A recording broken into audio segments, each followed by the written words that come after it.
सोचो एक ऐसा आइलैंड जहाँ सिर्फ और सिर्फ लड़कियां रहती हो, एक भी मर्द नहीं, और अचानक तुम उस आइलैंड पर पहुंच जाते हो, जिसके बाद तो उस आइलैंड की सारी लड़कियां तुम्हारे पीछे पड़ जाती हैं तुम्हारा स्वाद चखने के लिए। ऐसे में क्या तुम उन प्यासी लड़कियों से बचकर भागना चाहोगे या फिर वहीं रहकर जिंदगी के मजे लेना चाहोगे? सब कुछ उस दिन शुरू हुआ जब सुजू नाम की एक लड़की मछलियां पकड़ रही थी, लेकिन उसके कांटे में मछली की जगह एक लड़का फंस गया। वो घबरा गई और उसने तुरंत सीपीआर देने लगी, पर पता नहीं क्यों पहली बार किसी लड़की से होंठ मिलकर इकिडो का दिमाग थोड़ा फ्राई हो गया। फिर सुजू उसे उठाकर अपनी दादी के पास ले गई, जो तुरंत नर्सिंग मोड में आ गई और उसकी देखभाल करने लगी। तभी पास की सारी लड़कियां, जो बिल्कुल पड़ोसियों की तरह सुजू के घर पर इकट्ठा हो गईं, ये जानने के लिए कि ये कौन अजीबोगरीब बंदा है, क्योंकि उन सब ने कभी असली आदमी नहीं देखा था। सुजू ने उसके सीने पर उंगली रखी और पूछा, इतना चपटा क्यों है ये, जैसे उसके पिछवाड़े जैसा। तभी दादी ने धमाका किया कि वो लड़का है, और बस वहाँ सबका दिमाग घूम गया। पता चला कि उस पूरे टापू पर सिर्फ लड़कियां ही रहती थी और किसी ने कभी किसी लड़के को देखा तक नहीं था। जब इकिडो होश में आया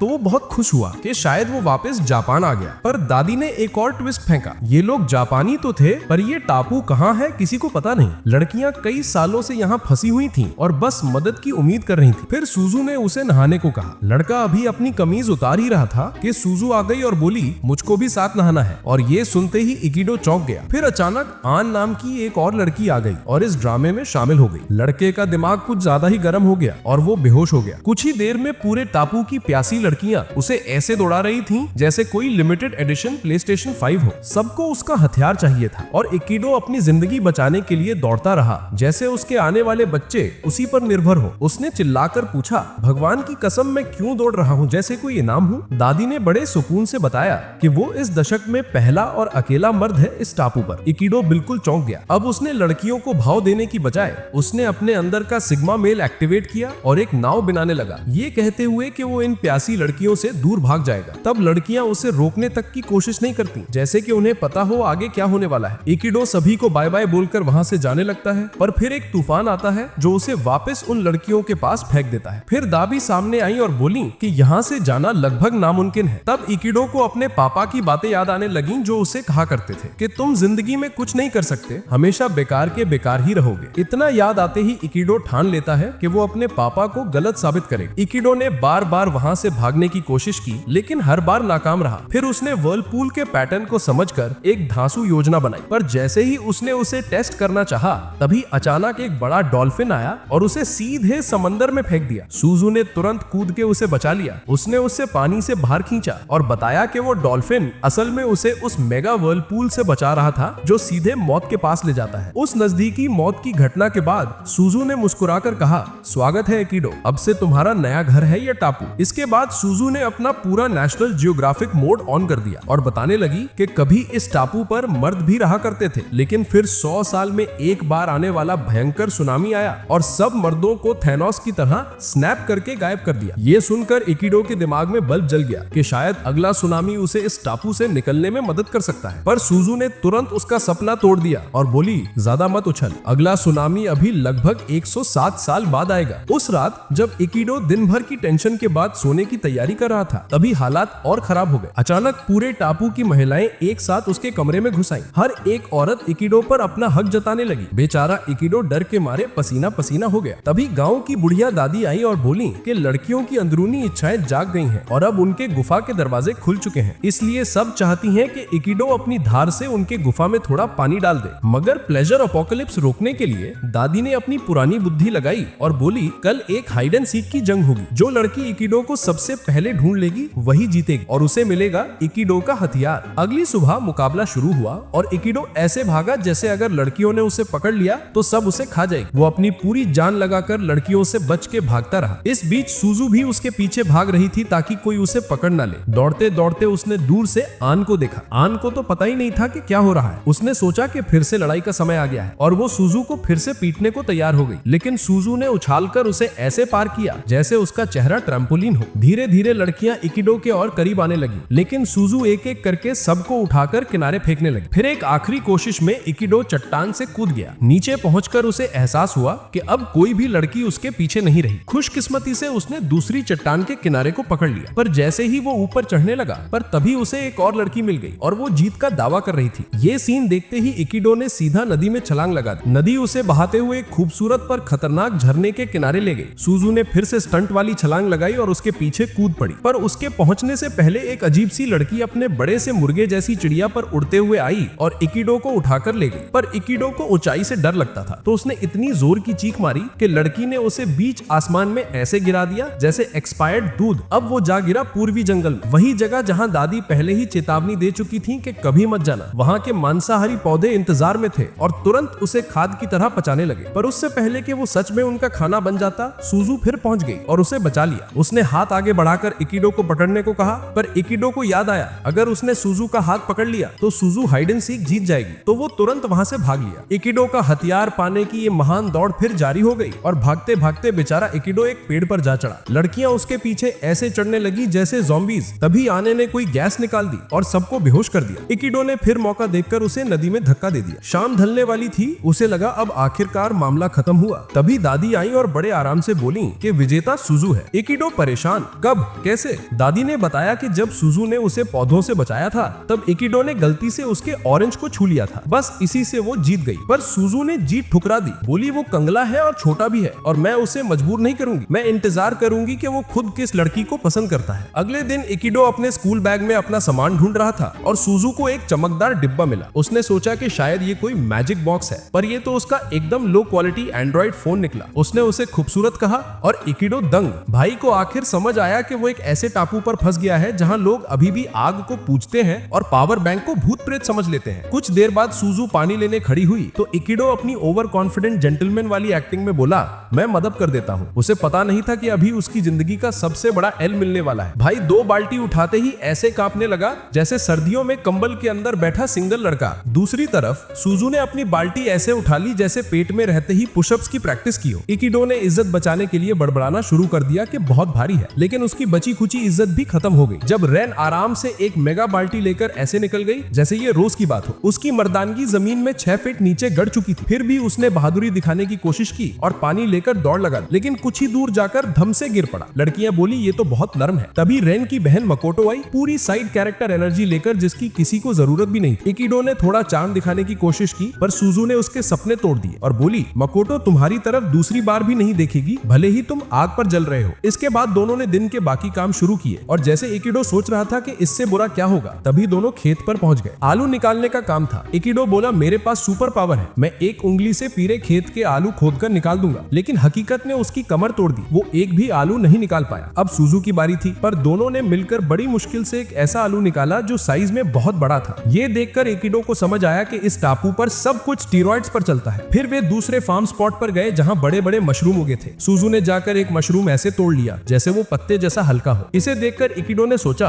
अब मेरी बारी है फ्लेक्स करने की। तो भाई सबसे बड़े मशरूम पर कूद गया और उसे खींचने लगा, पर ये उसकी सबसे बड़ी गलती थी। मशरूम अचानक जिंदा हो गया और उसे रात के खाने की तरह चबाने लगा, पर इकिडो को थोड़ा चूसने के बाद वो खुद ही सूख गया। सुजू बोली, कुछ मशरूम असल में मॉन्स्टर होते हैं, किसी को काटते ही मर जाते हैं। इकिडो जो अभी खाया जाने वाला था डरा हुआ बोला, तो कैसे बचूं इससे? और सुजू ने जो जवाब दिया वो उतना ही बेकार था जितनी उसकी समझ। लड़कियों ने कहा, बस अपनी इंस्टिंक्ट पर भरोसा रखो, लेकिन इकिडो के इंस्टिंक्ट तो साफ दिखाई दे रहे थे, पूरी तरह जोकरों द्वारा बनाए हुए। फिर भी लड़कियों को इम्प्रेस करने के चक्कर में इकिडो मशरूम टेस्ट करने लगा जैसे कोई केमिस्ट्री लैब चल रही हो। और हुआ क्या, हर मशरूम जिसे उसने छुआ उसी पल उसके चेहरे को काटने की कोशिश करता। वो पूरा मशरूम ग्रिम रीपर बन गया था। एक लड़की बोली, अच्छे मशरूम ढूंढना तुम्हारे लिए नामुमकिन है, पर नकली मशरूम पहचानने में तुम प्रो हो। इम्पॉसिबल शब्द सुनते ही उसका बचपन वाला ट्रॉमा एक्टिवेट हो गया। इमोशनल डैमेज और अहंकार दोनों से भरा वो पागलों की तरह मशरूम उखाड़ने लगा जब तक सभी नकली मशरूम खत्म नहीं हो गए। लड़कियों ने उसकी तारीफ की और बोली, तू थोड़ा बहुत काम का है। ये सुनकर तो इकिडो और निराश हो गया। उसे लगने लगा कि वो तो एकदम बेकार है। इसी दौरान रेन उसके पास आई। उसे उदास देखकर उसने सोचा कि ये मेरा मौका है इसे अपना पति बनाने का। तो वो उसका हाथ पकड़कर अपनी एक्सक्लूसिव प्लॉट का फ्री ट्रायल दे बैठी। इससे इकिडो का दिमाग एक पल को फट गया, लेकिन तभी युकिनो आई और पूरा सीन बर्बाद कर दिया। शाम को सुजू ने उसे देखा और बोली कि उससे उसके साथ रहना अच्छा लगता है क्योंकि वो हमेशा अकेली महसूस करती थी। ये सुनकर इकिडो का टूटा हुआ ईगो थोड़ी देर के लिए जुड़ गया और पूरे दिन में पहली बार उसने मुस्कुराया, जैसे अब कहानी आखिरकार उसके फेवर में जा रही हो। कुछ दिनों बाद आने ने बिना सोचे समझे मच्छी के सारे राइस केक ऐसे गटक लिए जैसे ही उसकी आखिरी खुराक हो। होश आने पर वो डर के मारे ऐसे भागी जैसे कोई अपराधी पुलिस से बच रहा हो। उधर सुजू और इकिडो मूली पहुंचाने के काम पर थे। शी ड्रैगन श्राइन की तरफ। जब सुजू कहीं गई हुई थी तभी अचानक मच्छी ऊपर से अचानक प्रकट हो गई और बोली कि वो अपनी बहन आने का शिकार करने निकली है। सुजू ठीक उसी टाइम लौट आई और उसने सुन लिया कि मच्छी 20 राइस केक देने को तैयार है, बस कोई उसकी बहन को पकड़कर दे दे। और क्योंकि सुजू तो पूरी की पूरी राइस केक की दीवानी है, उसने बिना एक सेकंड सोचे डील मान ली और बिजली की स्पीड से जंगल में घुस गई। वहां उसने जाल लगाना शुरू किया, जबकि इकिडो उसके पास खड़ा इतना कंफ्यूज था जैसे मैथ की क्लास चल रही हो। जाल तैयार होने के बाद सुजू पास की चट्टान पर चढ़ी और चिल्लाई कि आने की छाती तो ऐसे दिखती है जैसे खराब सड़ा हुआ ऑरेंज। बस ये सुनते ही आने प्रकट हो गई, यानी सुजू की बुराई करने वाली जादुई तरकीब 100% काम कर गई। लेकिन पकड़ने से पहले ही आने अपने म्यूटेंट पंछी पर बैठकर ऐसे भागी जैसे एस्केप आर्टिस्ट को भी शर्म आ जाए, और साथ में बेचारा इकिडो भी लटक गया। जैसे ही दोनों को लगा कि उनका पीछा छूट गया है, सुजू फिर सामने प्रकट हो गई पूरे शिकारी मोड में। आने ने तुरंत रिश्वत बढ़ाई, 30 राइस केक दूंगी, बस मच्छी की सबसे गंदी कमजोरी ढूंढ कर ला दे। ये सुनते ही सुजू फिर बिक गई और पूरे आइलैंड में पूछताछ करने निकल पड़ी, लेकिन उसकी जासूसी स्किल्स पूरी तरह फेल। बाद में जब वो आने को रिपोर्ट दे रही थी तो आने मच्छी को ऐसे रोस्ट करने लगी जैसे कोई पुराने यूट्यूबर का रोस्ट वीडियो चल रहा हो। वो बोली, मच्छी तो बूढ़ी अकेली सूखी हक जैसी है, वो तो डरपोक बिजुके से भी फ्लर्ट नहीं कर सकती। ये सब सुनते ही मच्छी इमोशनल हो गई। ये देखकर आने ने डबल डोज में बुराई शुरू कर दी, लेकिन जीत ज्यादा देर ना चली क्योंकि मच्छी का दिमाग हिल गया। उसने अपना डार्क मैजिक चालू करके आने की ऐसी पिटाई की कि जिंदगी भर याद रखेगी। बाद में जब सुजू और इकिडो घर लौट रहे थे तो सुजू अचानक अपनी टांगों से उलझकर एक पवित्र ओजिजो मूर्ति तोड़ बैठी। वो घबरा गई क्योंकि माना जाता था कि उसमें कोई दानवी आत्मा रहती है। इकिडो बोला,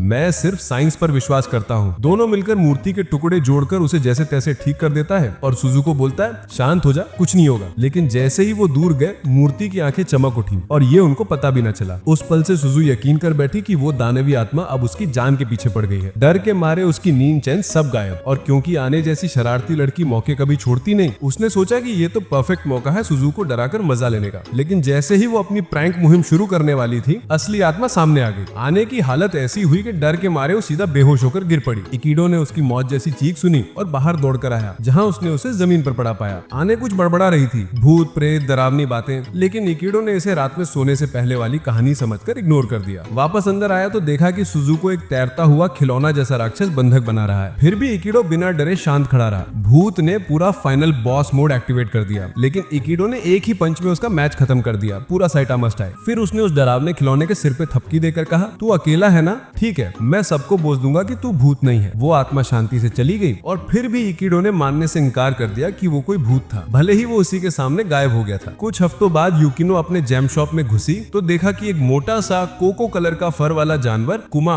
उसका सारा जली ऐसे चाट रहा था जैसे वो 40 साल का भूखा हो। वो चिल्लाई, तू पूरी मिठाई खाने वाला पेटू भालू, बिल्कुल सुजू की तरह। ये सुनते ही कुमा वहां से गायब हो गया। अब युकिनो पागलों की तरह उसे ढूंढना शुरू कर दी और फिर गुस्से में आकर इकिडो और सुसु को ढूंढने का काम सौंप दिया। कुमा को ढूंढने के लिए सबने 2 सर्च स्क्वाड बना ली। युकिनो ने इकिडो को जबरदस्ती अपने ग्रुप में खींच लिया, जबकि सुजू ने अपने साथ पूरे बूटलेग जंगली जानवर जोड़ लिए, मानो वो किसी डिस्काउंट एनिमल प्लेनेट की होस्ट हो। जंगल में घुसते ही युकिनो और इकिडो को जमीन पर कुछ मोटे मोटे पैरों के निशान दिखे, बिल्कुल कुमा के पैरों की तरह। दोनों को लगा कि वो सही रास्ते पर हैं, लेकिन निशान फॉलो करते करते वो एक और ओवरसाइज बेर के सामने पहुंच गए, जो कुमा का फोटोकॉपी लगता था, बस 10% ज्यादा भूखा। उधर दूसरी तरफ सुजू और उसका नॉक ऑफ एनिमल स्क्वाड जंगल में भटक रही थी। तभी आने ने ऐसी एंट्री मारी जैसे पूरा जंगल उसके बाप की जागीर हो। वो उछल कूद करते हुए सुजू से पंगा लेने लगी, लेकिन सुजू के साथ चल रहे एक जानवर ने उसे पकड़कर पेड़ में दे मारा और वो वापस ऐसे चल पड़ा जैसे कुछ हुआ ही ना हो। इधर युकिनो वाली टीम में इकिडो ने कुमा की स्केच निकाली और रैंडम जानवरों से पूछने लगा कि उन्होंने उसे देखा है क्या। ज्यादातर जानवरों ने उसे बेवकूफी के लिए पीट दिया, लेकिन एक क्रीचर ने बिना मारधाड़ रास्ता बता दिया। डायरेक्शंस फॉलो करते करते वो एक सस्पिशियस वुडन पुल तक पहुंचे। इकिडो कांप रहा था, लेकिन उसकी पीनट ब्रेन पार्टनर बिना सोचे दौड़ पड़ी। आधे रास्ते पुल टूट गया और मैडम नीचे गिरने लगी। इकिडो ने हीरो बनते उसे पकड़ तो लिया, लेकिन पूरा पुल ही टूटकर गिर पड़ा। तभी कुमा कहीं से प्रकट हुआ और दोनों को बचाकर झूलते हुए जमीन पर गिरा दिया। सब चौंक गए क्योंकि पता चला कि कुमा भी उन्हें ढूंढ रहा था। उसे लगा था कि युकिनो खो गई और वो उसे रेस्क्यू करने आया है। कुछ दिन बाद इकिडो ने अचानक एक लकड़ी उठाई और सैमुराई बनने की प्रैक्टिस करने लगा। सुजू ने पूछा कि वो अचानक सैमुराई जैक क्यों बन रहा है, तो उसने प्राउडली कहा, मर्दों का फर्ज होता है औरतों की रक्षा करना। सुजू ने उसे ऐसे घूरा जैसे वो ग्रीक बोल रहा हो और बोली, हमारी दुनिया में लड़कियों को प्रोटेक्शन नहीं चाहिए। फिर दोनों सामान उठाने लगे। इकिडो ने सोचा था आज अपना अल्फा स्ट्रेंथ दिखाएगा, लेकिन बेचारे से एक लोड भी ठीक से उठाया नहीं गया, जबकि सुजू 3 बोरी ऐसे उठा रही थी जैसे सब्जी ले जा रही हो। तभी अचानक जमीन हिलने लगी, अर्थक्वेक, और इस बार मजबूत सुजू डर के मारे इकिडो से चिपट गई, जबकि इकिडो खुद वेल की तरह कंफ्यूज खड़ा था। बाद में नहाने का टाइम आया तो पता चला कि हॉट स्प्रिंग की पाइप टूटी होने के कारण पानी सूख चुका था। तो सारी लड़कियों ने मिलकर एक बड़ा बैरल लिया, नीचे आग लगाई और उसे देसी सौना बना दिया। नहा के सब टेंशन में बैठ गई। बिना नहाए हम कैसे जिएंगी? यही इकिडो ने अपनी बिग ब्रेन वाली बात मारी। रोज नहाना जरूरी नहीं होता, गीला टॉवल ही काफी है। लड़कियों ने उसे ऐसे देखा जैसे ग्लोबल वार्मिंग का असली कारण वही हो, और बोली इसी माइंडसेट की वजह से शहर में कोई लड़की तुमसे बात नहीं करती। रात होते होते इकिडो को आइडिया आया,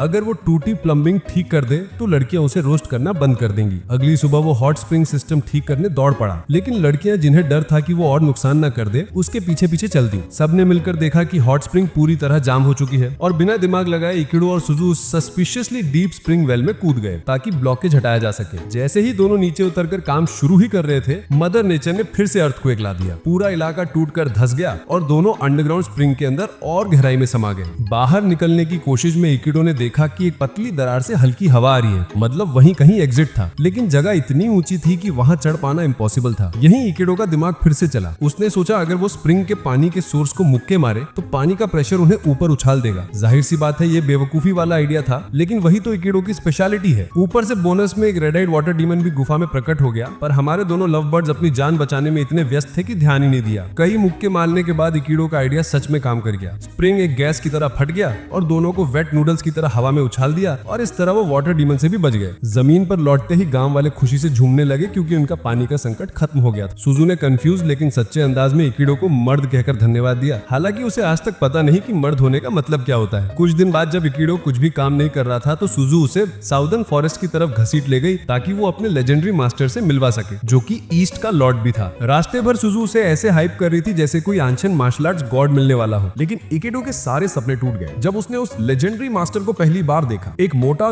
2 पूंछ वाला बिल्ली प्रकार का फर बॉल जिसकी पर्सनालिटी विंडोज 98 जैसी थी। मास्टर ने दोनों को एनुअल सर्वाइवल गेम में इनवाइट कर लिया, एक ऐसा टूर्नामेंट जहां डॉग ट्राइब और कैट ट्राइब रॉयल टाइटल के लिए आपस में दंगल करते हैं। इकिडो कुछ बोलने ही वाला था, पर सुजू ऑलरेडी एक्साइटेड थी, इसलिए उसने अपनी शिकायत पेट में दबा ली। अगले दिन बैटल शुरू हुई और दोनों ट्राइब्स मैदान में गरजते हुए कूद पड़े। सुजू और इकिडो भी आगे बढ़े, पर पहले ही सेकंड में वो केले के छिलके पर फिसलकर मुंह के बल गिर पड़े, और वहां हर जगह सिर्फ केले के छिलके पड़े हुए। इतने में एक ओवर एक्साइटेड पपी उन दोनों पर हमला करने कूद पड़ा, लेकिन इकिडो ने उसके मुंह पर वही केले का छिलका दे मारा, जिससे वो पपी जमीन पर जा गिरा। थोड़ी देर बाद वो डॉग लीडर के पास पहुंचे जो आराम से चिल कर रहा था। उसने वही बेकार डायलॉग मारा, कार्ड्स के लिए जीतना इम्पॉसिबल है। बस इतना कहना था कि इकिडो का ईगो ओवरड्राइव में चला गया और वो एनिमे रेज में दौड़ पड़ा, लेकिन लड़ाई शुरू होती उससे पहले ही आने और मच्छी प्रकट हो गई और वो दोनों डॉग ट्राइब की तरफदारी करने लगी। लड़ाई डेथ मैच कम और फ्रेंडली स्पार ज्यादा लग रही थी, और आखिर में डॉग ट्राइब जीत गया। डॉग ट्राइब इमेजिनरी शैंपियन खोलने ही वाला था कि तभी सुजू का टाइनी कैट मास्टर जूम करके आया और उसने डॉग लीडर को ही गिरा दिया, और जीत अल्टीमेटली कैट ट्राइब की हो गई। अगली सुबह इकिडो ने आंख खोली तो देखा कि मच्छी उसकी छाती पर बैठी उसे घूर रही है। उसने कहा कि आज सब लोग एक पिंक मैजिकल ट्री साकुरा देखने जा रहे हैं, और इकिडो का ओपिनियन उस मामले में मैटर नहीं करता। पूरी टीम एक लो बजट स्कूल ट्रिप की तरह निकल पड़ी। नॉर्डर्न फॉरेस्ट पहुंचने से पहले सबने ग्रुप्स में बंटने का फैसला किया ताकि वहां के लॉर्ड की मूड स्विंग्स को ट्रिगर ना कर दें। किसी तरह उस जंगल की सारी टेंशन झेलकर जब वो सभी इकट्ठा हुए तो देखा कि जिस डरावने लॉर्ड से मिलने से सब घबरा रहे थे वो तो सामने खड़ा मुस्कुरा रहा था, और असल में वो डरावना था ही नहीं, उल्टा काफी चिल निकला। उसने बताया कि उसे कुछ दिन पहले ही किसी ने पीट कर उसके पद से उतार दिया, और अब वो बस एक बेरोजगार आदमी है जो लोगों को डायरेक्शंस देता है। लॉर्ड ने उन्हें उस रास्ते की तरफ इशारा किया जो सीधे चेरी ब्लॉसम्स तक जाता था, और इकिडो मनी मन सोच रहा था कि एक पेड़ देखने के लिए उन्हें इतनी सारी मुश्किलें और परेशानियां क्यों झेलनी पड़ी। पर उसके और बड़बड़ाने से पहले ही सुजू ने उसका हाथ पकड़ा और उसे उस चमकती रोशनी की तरफ खींच ले गई। जब वे आखिरकार पहुंचे, इकिडो की नजर जैसे ही उस साकुरा ट्री पर पड़ी जो पूरे शबाब में खिला हुआ था, उसका दिमाग शॉर्ट सर्किट हो गया। उसे लगा जैसे नेचर ने फोटोशॉप लगा रखा हो। उसने मनी मन अपने सारे ताने वापस ले लिए और वहीं खड़ा रह गया, पिंक स्पार्कली मैजिक देखकर दंग। कुछ दिन बाद चिकागे ने कुछ बेकार लेकिन सस्पिशियसली डिटेल्ड किताबें पढ़ ली जिनमें लड़कों के अजीब बिहेवियर के बारे में पूरा थीसिस लिखा हुआ था। ये पढ़ के उसने सोचा अब एक छोटा सा साइकोलॉजिकल एक्सपेरिमेंट हो जाए, तो उसने पूरे गैंग को अपने मैंशन पर बुला लिया। वो खुद ऊपर छुपकर किसी कार्टून विलेनस की तरह शैडोज में आंखें गड़ाए बैठी थी। सबके सेटल होते ही चिकागे अचानक प्रकट हुई और जो कपड़े उसने पहने थे उसे देखकर इकिडो की आंखें फटी की फटी रह गई। इकिडो अपने कंट्रोल से बाहर जाता